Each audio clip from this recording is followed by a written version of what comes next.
자, 암이 없어지는 식사. 암이 없어지는 식사. 듣기만 해도 행복하죠.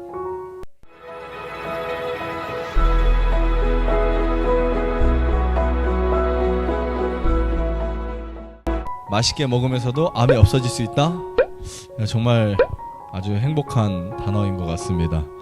암이 없어지는 식사에 대해서 제가 오늘 여러분들에게 소개를 좀 하려고 합니다. 암이 없어지는 식사가 있다는 거 믿으세요? 네, 암을 없애는 식사가 있다는 거 믿으세요? 암이 사라질 수 있다고 하는 그냥 뭐 이렇게 뭐 어떻게 비현실적으로 그런 거 말고, 안수해서 낫고 아니면 갑자기 어떻게 없어지고 이런 거 말고, 우리가 꾸준하게 노력하고 정말 인내하고 견디고 그러면서 맛없는 음식이 맛있어지기까지, 그렇죠? 처음에 얼마나 맛없었을까요? 그 맛없던 음식이 맛있어지기까지 음식이 바뀌는 데는 금식도 필요했고, 근데 그 음식이 암이 사라지게 하는 음식이었다. 이건 정말 큰 감동입니다. 특별히 암이 없어지는 식사에 대해서 이해할 필요가 있다고 생각을 합니다. 그래서 저는 오늘 제가 여러분들에게 왜 이렇게 먹고 이렇게 사는 이 라이프 스타일이 암이 없어질 수밖에 없는지에 대해서 이야기를 해드릴 거예요. 특히 암이 사라지는 식사가 있는데, 알려진 이 식사 요법들, 수많은 요법들이 있어요. 그렇죠? 수많은 요법들이 있어요. 만약에 여러분들 여기 안 오셨으면 반드시 뭔가는 하고 계셨을 거예요. 뭔가는, 그렇죠? 된장찌개를 드셨든지 아니면 뭐 본인의 오줌을 드셨을 수도 있었을 거예요. 그걸 요로법이라고 하죠. 맞죠?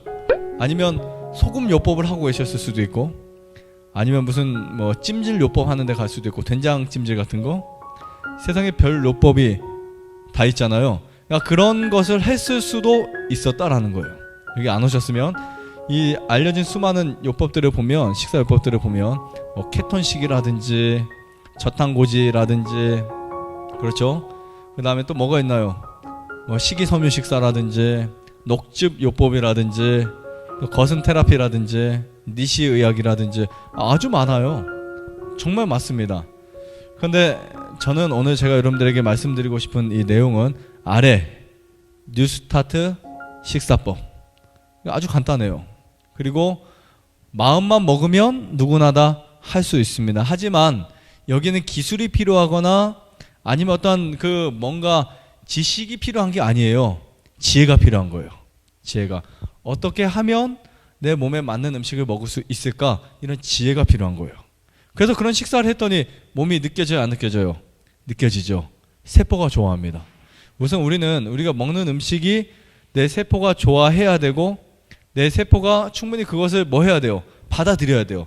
그것은 이제 음식을 섭취했을 때 일어나는 현상인데, 그게 바로 흡수예요. 흡수.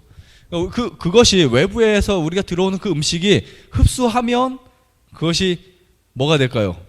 내 몸에 물질이 됩니다. 근데 흡수하지 못하면 이물질이 돼요.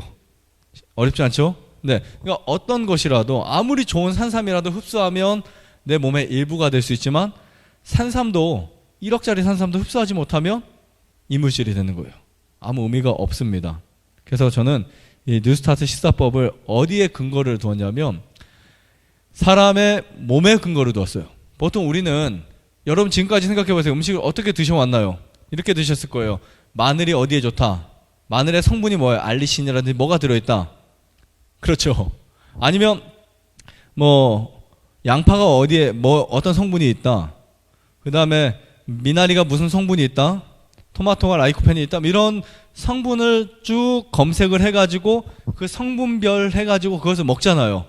그래서 좀 더 체계적으로 여러분들에게 제공하는 분들이 영양제 파는 분들이고요. 맞죠? 좀 더 체계적으로. 네. 몇 칼로리에 뭐가 얼마큼 필요하고, 그렇죠? 그런 것을 제공하는 게 이제 영양소들이라고요. 그런데 그거를 우선 무너뜨리셔야 돼요. 무너뜨리시고 뭐를 보셔야 되냐면, 여러분들의 몸을 보셔야 됩니다. 내 몸. 몸에도 내 안에 있는 내 소화기관을 좀 생각하셔야 되겠죠. 특별히 여러분들의 몸은 세포로 형성되어 있어요. 머리부터 발끝까지 모두가 다 세포로 형성되어 있습니다. 맞나요? 네, 60조개에서 100조개 되는 이 세포들이 확 이렇게 있는 거예요. 세포들이 있는 건데 여기에 간세포 있죠, 위벽세포 있죠, 췌장세포 있죠. 이런 엄청나게 많은 세포들이 있는데 그 세포는 어떻게 생명을 유지할까? 간단합니다. 먹어서 유지하는 거예요. 먹어서. 우리가 입으로 뭔가를 먹어야 생명이 유지되는 거예요. 아무리 여러분들이 좋은 말을 많이 들어도, 아무리 사랑을 많이 받아도 유지할 수 없어요. 솔직한 얘기로 그냥 말씀드릴게요. 제가 아무리 한 분을 위해서 기도 많이 해주고 매일 기도해주고 매일 사랑한다 말해주고 해도 밥 몇 개월만 안 드시면 돌아가세요. 맞죠? 아닌가요? 맞아요. 그러니까 사람이 살아가는 데 있어서 먹는다는 것은 정말 중요한 일입니다. 어떻게 보면 내가 삶을 살아가는 데 있어서 뭔가를 먹는다는 거 정말 중요해요. 그런데 여러분의 입에는 모든 것이 다 들어갈 수 있어요. 나무도 들어갈 수 있고 쇳덩어리도 들어갈 수 있고 먹지 말아야 할 커피도 들어갈 수 있고 그 쓰레기 같은 담배도 들어갈 수 있고, 그렇죠? 막 그런 거 다 들어갈 수 있어요. 그냥 여러분들 손이 가면 입에 넣으면 다 들어갈 수 있는 게 우리 입이에요. 입인데 중요한 것은요, 우리 몸이 원하는 음식이 있다는 사실 꼭 아셔야 돼요. 여러분들 몸이 원하는 음식 있다는 거 기억하세요? 그러니까 내 생각이 원하거나 내 미각신경이 원하는 거 말고 내 몸이 원하는 거. 그렇죠?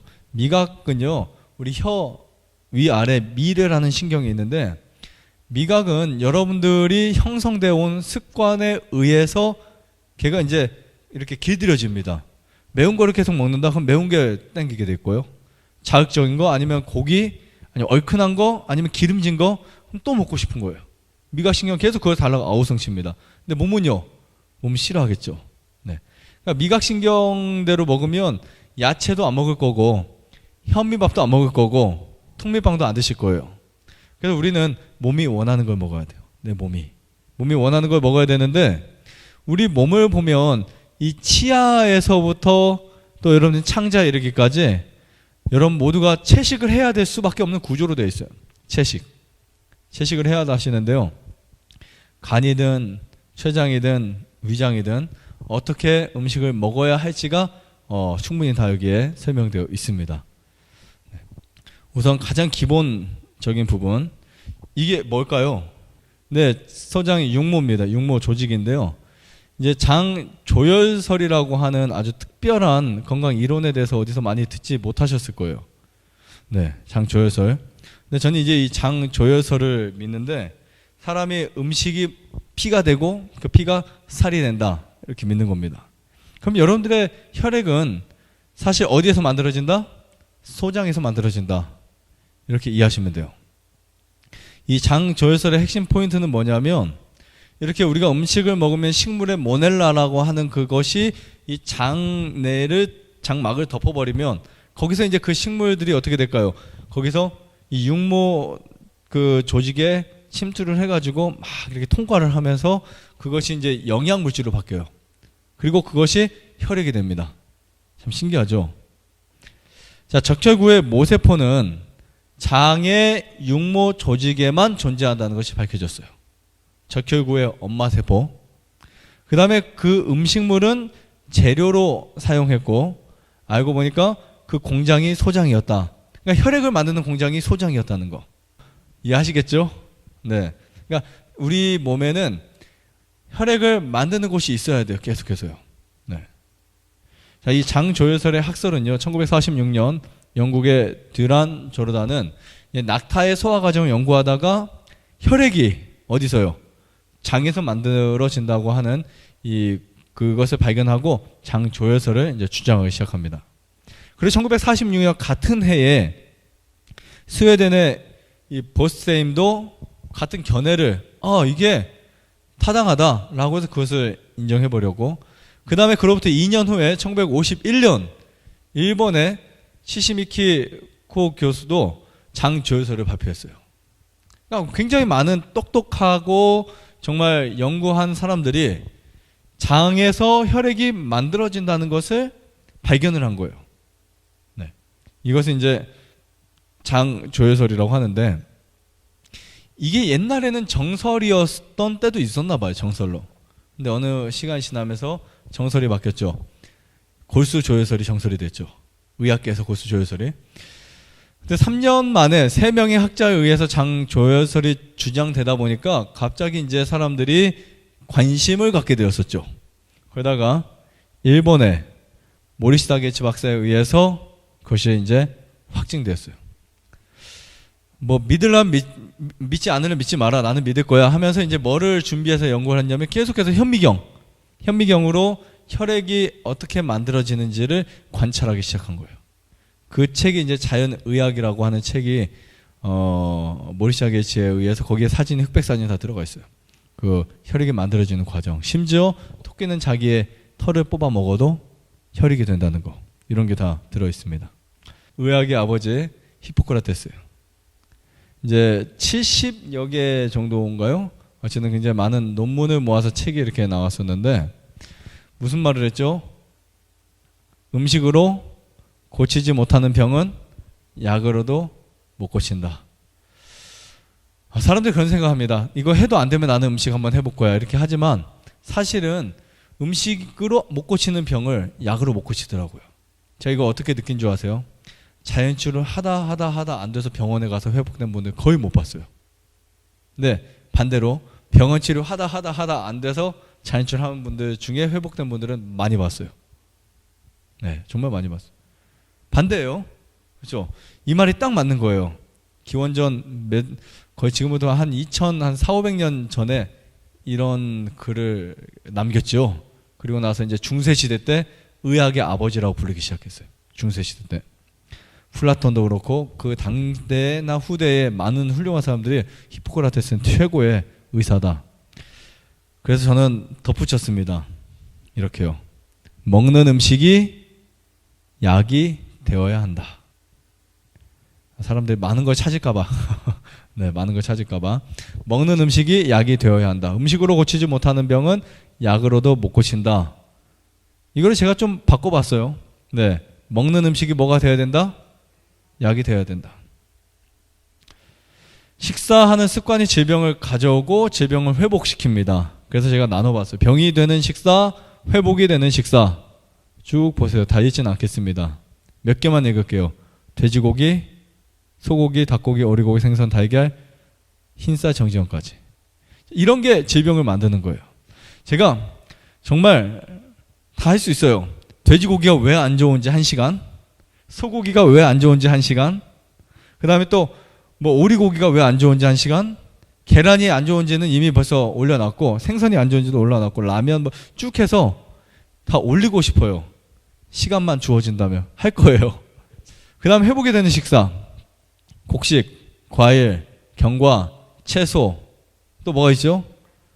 네, 약초, 근채, 약초. 근채는 뭔지 아시죠? 뿌리채소예요. 구근류라고도 합니다. 뿌리채소. 그 다음에 각종 열매들, 해초류, 벌꿀, 화분, 프로폴리스, 숯, 물, 과일 주스, 과일탕, 뭐 구운 떡, 통밀빵, 크래커, 볶음국수, 소금, 이런 것들. 네, 이런 거는 병을 회복시키는 거예요. 병을. 그러니까 여러분들이 병이 있을 때 꼭 먹어야만 하는 것들입니다. 규칙적으로 안 드셔도 상관없지만 이런 것을 골고루 이렇게 드셔야 돼요. 우리가 먹을 수 있는 곡식, 과일, 채, 견과, 채소, 근데 이렇게 지상에 널려 있는 것들이 정말 몇천 가지나 돼요. 뭐 먹을 게 별로 없다고 하죠. 위에가 못 먹는다고 하니까 그럼 뭐 먹고 사냐 그래요. 그렇죠. 그래서 한 분이 저에게 연락이 왔어요. 원장님을 취재를 한번 하러 가야 되겠대요. 왜요 하니까 도대체 뭐를 먹고 사는지 봐야 되겠다는 거예요. 도대체 뭐를 먹는지, 진짜 이 사람이 몰래 먹는지, 네? 몰래 먹고 환자들에게만 이렇게 먹으라고 하는지, 나가서 탕수육 뭐 다 사 먹고 봐야 되겠대요. 근데 보세요. 위에 있는 거 빼도요, 아래에 있는 것으로 먹을 수 있는 게 정말 엄청나게 많이 있어요. 무궁무진합니다. 네, 정말 많아요. 여기서 요리 이렇게 나온 거 보시면 정말 많습니다. 먹을 게 많아요. 자, 암이 없어지는 특별한 치료법이 있다? 없다. 네, 핵심 포인트예요. 사람들은 뭔가 어떤 것을 하면, 야, 이거 암이 없어지는 방법이야, 이거 하면 암이 없어질 거야, 뭐 하면 암이 낫는다, 뭐 먹으면 암이 낫는다. 이거 정말 많습니다. 그렇죠? 너무나 많아요, 세상에. 근데 암이 없어지는 특별한 치료법 자체는 없어요, 사실은요. 그게 만들어진 게 사실은 항암이고, 네. 그 외에는 사실은 없습니다. 암이 없어지는 것은요, 사실 여러분들이 올바른 식사를 통해서 혈액이 바꿔질 때, 내 혈액이 깨끗해지고 내 몸의 조직이 바뀌고 내 몸의 습관이 바뀌고 새로운 것이 형성되면서 암이 없어지는 거예요. 근데 어떤 사람들은 독이 빠지면서 낫는 사람도 있고, 어떤 사람들은 영양이 채워주면서 낫는 사람도 있고, 아주 다양하거든요. 물을 적게 먹었던 사람은 물을 마시면 나는 사람도 있고, 그러니까 뭔가 특별한 치료법이 있는 게 아니에요. 내 몸이 다시 회복되어 갈 때 낫는 거예요. 건강해져야 암이 낫는 거예요. 그렇죠? 암이 나아서 건강해지는 게 아니라 내가 건강해지면 암이 낫는 거예요. 물도 이제 잘 마시고 운동도 잘하고 음식도 맛있게 먹고 꼭꼭 씹어 먹고, 그러다 보니까 다 나은 것 같다라는 생각이 있죠. 그렇게 삶을 살다 보니까 암이 낫는 거지, 암이 나으면 좋은 음식 맛있게 먹을 수 있고 암이 나으면 등산할 수 있고 이런 게 아닙니다. 건강해지면 병이 낫는. 그러면 건강해졌다는 것을 어떻게 이해할 수 있을까? 이거 정말 중요한 거예요. 내가 건강해졌다는 것을 어떻게 이해할 수 있을까요? 어떻게? 건강한 습관으로 만들어졌다는 것입니다. 쉽게 말씀드리면, 내가 옛날에는 늦게 자는 게 좋았고 TV 보는 게 좋았고 운동 안 하고 방에 뒹굴뒹굴 하는 게 좋았는데, 이제는 운동 가는 게 재밌고, 그렇죠? 그 다음에 현미 먹는 게 맛있고, 물 마시는 게 옛날에는 뭐 그렇게 싫은 거였는데 물 마시는 게 이제 자연스러워지고, 그러니까 내가 지금 자연스러운 것들을 한번 보세요. 그것이 내 몸에 맞고 그냥 그것이 내게 행복을 주면 그게 건강한 거예요. 건강하다는 거. 즉 건강하다는 것은 이 힐링 디톡스 라이프 책에 제가 그렇게 써놨어요. 건강해졌다는 말은 습관이 바뀌었다는 뜻이다. 억지로 막 그냥 자기 싫은데 막 9시 되면 자야 되고 이게 아니고요. 9시 되면 눈이 감겨요. 낮에 활동하고 일찍 일어나고, 그 다음에 억지로 흰밥 먹고 싶은데 현미밥 그 모래알같이 씹어서 먹어야 돼, 그런 느낌 말고 그게 막 단 거예요. 너무 씹으면 맛있고. 그러니까 그런 습관이 딱 형성이 되는 게 건강해지는 거예요. 그럼 그것을 유지하면 어떻게 된다고요? 암이 없어진다라고 보시면 됩니다. 매일 먹는 음식이 약이 되게 하는 것이 가장 현명하다. 이 말은 뭐냐면, 대부분의 사람은 어디에 좋다고 하는 것을 아주 주구장창 막 찾아다닙니다. 그렇죠? 불루초만큼 찾아다녀요. 이거 먹으면 나을까? 저거 먹으면 좋아질까 해서 그것을 굉장히 많이 검색하고 알아보고 돈을 주고 이제 사죠. 근데 매일 먹는 음식이 약이 되게 하는 것은 뭐냐면, 제가 4가지로 정의를 해봤어요. 4가지로. 첫 번째, 신선도입니다. 그 음식을 먹을 때 있잖아요. 그 음식에서 풍겨지는 신선함. 그게 뭔지 아세요? 그 자체가 영양이고 치유거든요. 그러니까 신선함이 그냥 기분만 좋아지게 하는 게 아니에요. 신선하다라고 하는 말은 그 물질이, 그것이 갖고 있는 영양소나 효능이 충분하다, 이런 뜻이에요. 그래서 신선도가 떨어지면 떨어질수록 배는 부를 수 있겠지만 양리작용은 100% 떨어집니다.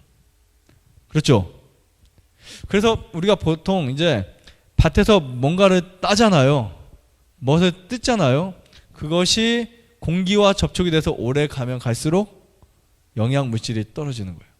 가장 좋은 것은 땄을 때 바로 먹는 게 가장 좋겠지만, 그래도 우리는 소는 아니니까, 그렇죠? 염소는 아니니까 뭐 그렇게는 좀 힘들더라도, 그러니까 뭔가 이렇게 따서 시간이 지나면, 옥수수도 마찬가지, 시간이 지나면, 하루만 지나면 전분이 이제 변해서 맛이 없어지고, 당분이 이제 맛이 없어지고, 이렇게 신선도가 이제 점점점 떨어지는. 물론 예외의 식품들이 있어요. 쌀 같은 경우는 아닙니다. 우리가 보통 이제 약초라든지 나물들이라든지 이런 것들은 신선도를 굉장히 요해요. 왜냐하면 그거 자체가 비타민이라든지 파이토케미컬이라든지 효소들이 많이 들어있기 때문에 그런 것들은 신선도와 영양이 굉장히 많습니다. 과일이라든지 뭐 이런 것도 신선도 중요한데, 이런 것들은 뭐 신선도의 개념이 좀 다를 수 있어요. 한마디로 일명 유통기한이 좀 다를 수 있다는 거예요. 네. 채소는 사실 유통기한이 길지 않습니다. 제가 말씀드린 유통기한이라는 거, 그것은 우리 몸에 양리작용을 할 수 있는 유통기한을 말씀드려요. 자, 그 다음 두 번째는 자연농이에요. 똑같이 때깔이 좋고 똑같이 색깔이 좋아도 일반적으로 농사짓는 그 농산물은 사실 우리 몸에 그렇게 유익을 주지 않습니다.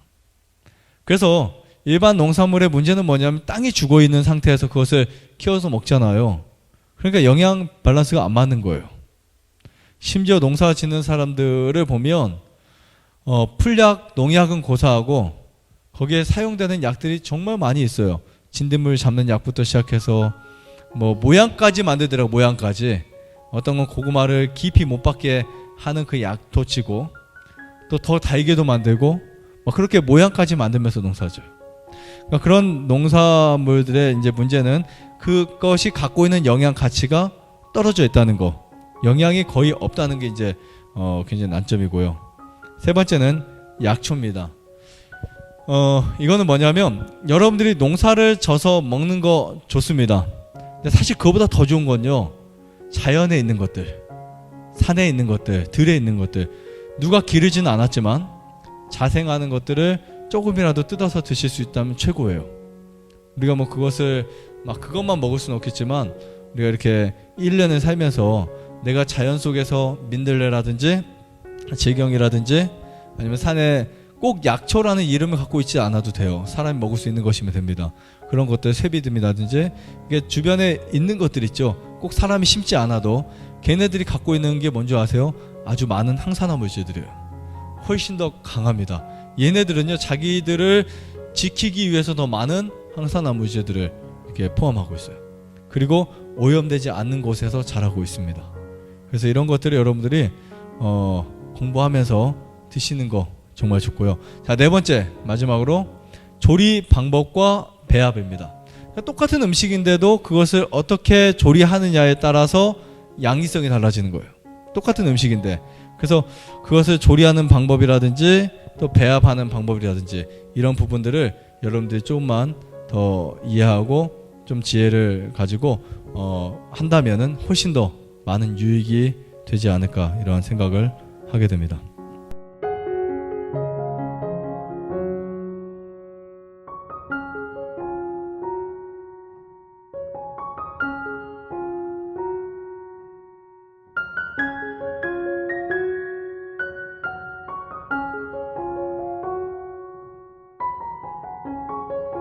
좋아요, 구독 눌러주세요.